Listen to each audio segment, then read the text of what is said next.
reporting for Kids First, and today I have the pleasure of speaking with Jef Kaminsky, executive producer of the animated TV show Eva the Owlet Season 2, which releases on Apple TV on January 24th. Jef is an Emmy-nominated producer known for his work on animated classics, including Clifford the Big Red Dog, Stillwater, Clifford's Puppy Dog Days, and more. Welcome to Kids First, Mr. Kaminsky. Well, thank you for having me, Luna. Please call me Jef. Okay. As one of the executive producers of the upcoming season of Eva the Owlet, tell us what you do to bring the show to life. Okay, that's a great question. There are a lot of different kinds of executive producers, but in this case, on this particular show, I helped do everything. I worked with a team here at Scholastic Entertainment. There were originally about 3 of us in the early days. And when we looked at the books they were called Owl Diaries by Rebecca Elliott. We saw those books, we fell in love with them. We were like, this would be a great kid show. We need to hire a writer. So we looked for writers, we hired a writer. That writer helped us get something put together called a Bible and a pitch. We pitched it to Apple. We had to bring in some more writers to help flesh it out a bit more. Apple TV Plus loved what we did. They asked us to make a show with them. So then we were the studio. Scholastic Entertainment was the studio on it, which means we did everything. We hired everybody. We worked with everybody. We oversaw the whole entire thing. I'll get a little bit long-winded for just a second. So that means that we hire the writers. They help us write the storylines. We hired Brown Bag Films, who helped us do the design work and helped us do the animation style and then the animation.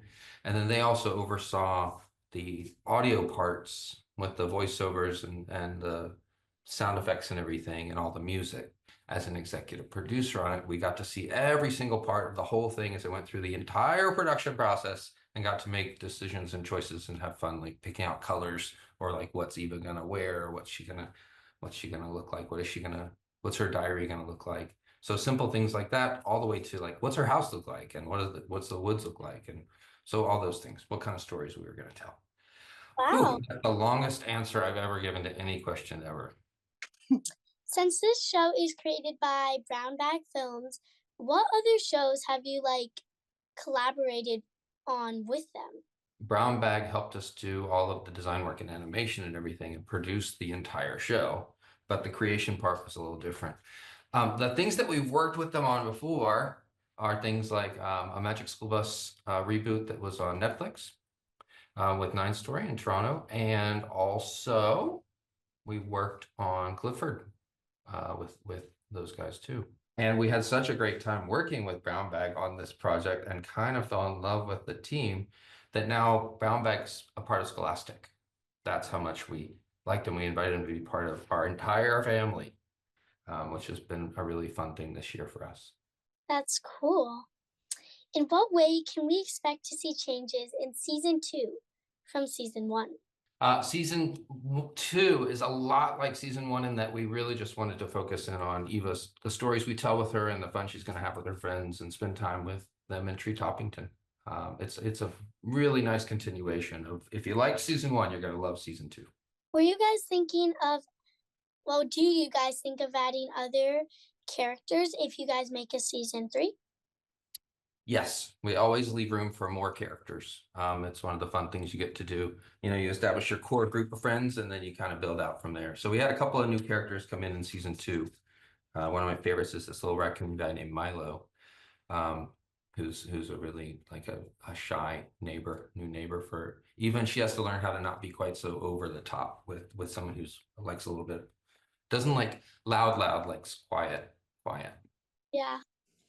Did you have any unexpected challenges in creating the second season?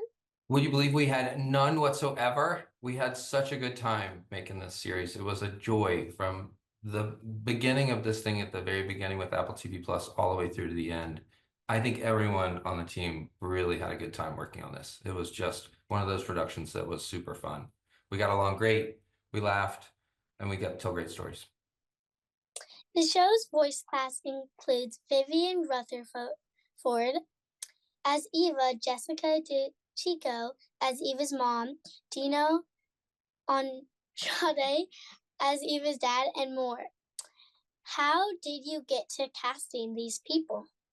Well, we worked with Apple TV Plus casting, and what we looked for, I think everybody was unanimous. We wanted voices that sounded really authentic. Sometimes you hear for voiceover, you hear actors who are trying to make it really silly and over the top and bigger, and that works for some kinds of shows, but we really wanted this to be a little more heartfelt, a little more authentic. So the voice quality and the humor that came through with those actors was really something that we thought was a good fit. And that's how we got to work with them. What do you like best about collaborating with Apple TV? Apple TV Plus is one of the most fun places to work with. The people that work there are really smart. They're really good at what they do. They're really creative, and they are really interested in letting us figure out what we want to do and make it come to life for their outlet. And it was a ton of fun. I'm not working with them right now, and I miss it. They're all really good people. That's great. The show is based on the New York Times best-selling scholastic book series, Owl Diaries, by award-winning author Rebecca Elliott. Do you foresee creating any other TV series from Miss Elliott's other books? That's a good question. I'm trying to think really quickly. There's nothing on our slate right now that Rebecca Elliott wrote and illustrated, but we would love to do something with her again. That part was also a total pleasure.